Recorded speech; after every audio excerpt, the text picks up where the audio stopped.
Welcome to Creative Genius Labs. I'm your host, Zane Wild. Today, on Creative Genius Labs, imagine surrendering to the very thing that haunts you, only to find it's the key to your greatest power. Today, we uncover how Yayoi Kusama transformed her deepest struggles into a universe of polka dots, proving that your oddness might just be the superpower the world needs. A single polka dot stretches across the stark white wall of a Tokyo psychiatric hospital room. The year is 1977, and Yayoi Kusama stares at it with unwavering intensity. Her art supplies lie scattered around her like fallen soldiers, and canvases covered in countless dots lean against every surface. At 48, she has voluntarily committed herself to this institution. Yet this is not a story of defeat. This is a tale of how one woman transformed her hallucinations into a revolution, her demons into dancing partners, and her oddness into genius.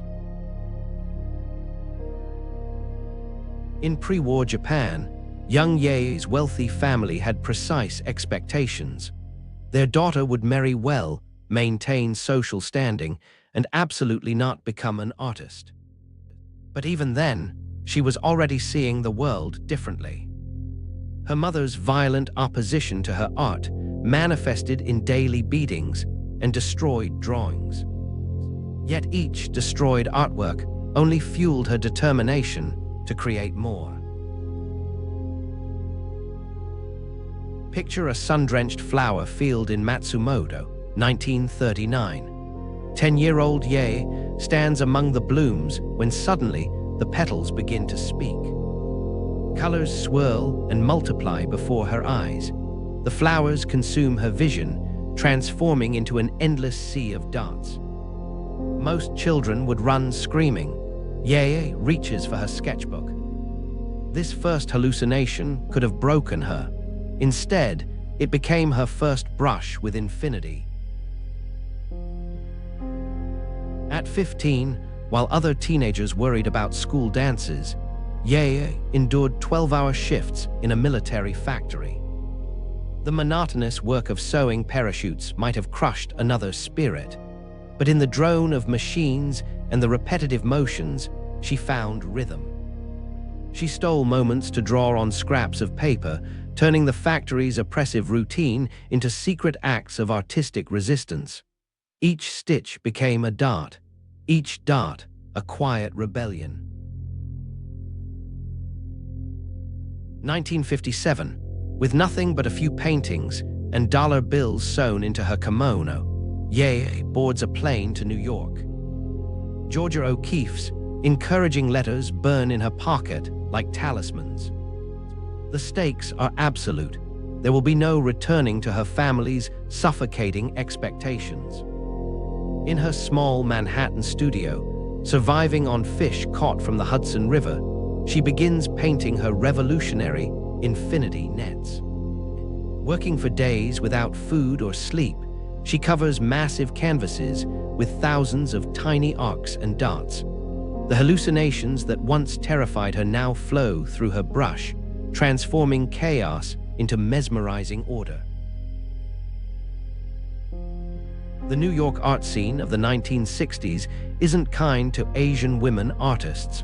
Gallery owners dismiss her work as obsessive. Critics call her dots gimmicky. But Yae doesn't break, she innovates. Her first Infinity Mirror Room installation debuts in 1965. Suddenly, viewers aren't just looking at her hallucinations, they're experiencing them. Standing in rooms of endless reflections and floating dots, they begin to understand this isn't madness, this is transcendence. If you're enjoying Creative Genius Labs, please like, subscribe, and scan the QR code for our free 7-day email course, The Master Creators Challenge. Unlock hacks that make Vinci, Banksy, and Lady Gaga creative giants. Now, back to the episode. Success brings its own demons. As her installations gain recognition, Yayoi's mental health deteriorates. Depression wraps around her like a dark fog. The very fame she fought for amplifies her internal chaos. By 1973, she returns to Japan, where the art world treats her as a scandalous outsider. The darts that once saved her now seem to be drowning her. You might think this is where the story ends. You'd be wrong. That white hospital room in 1977 isn't a prison, it's a fortress. From within its walls, Yayoi makes a revolutionary decision. She will create art on her own terms, free from the art world's expectations and society's judgments. She establishes a studio nearby and develops a daily ritual. Wake up, walk to the studio, create.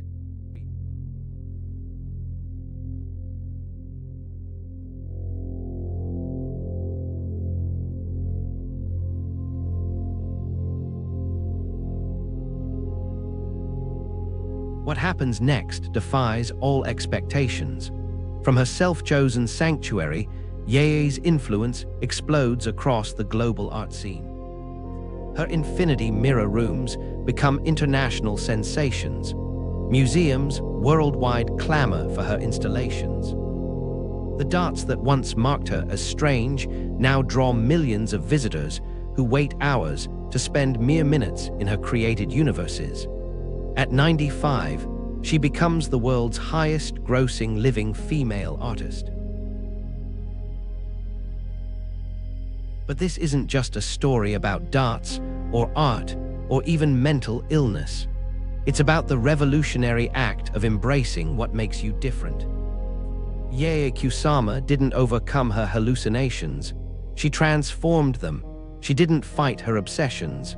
She channeled them. In doing so, she created something entirely new, a way to share her unique vision of reality with the world.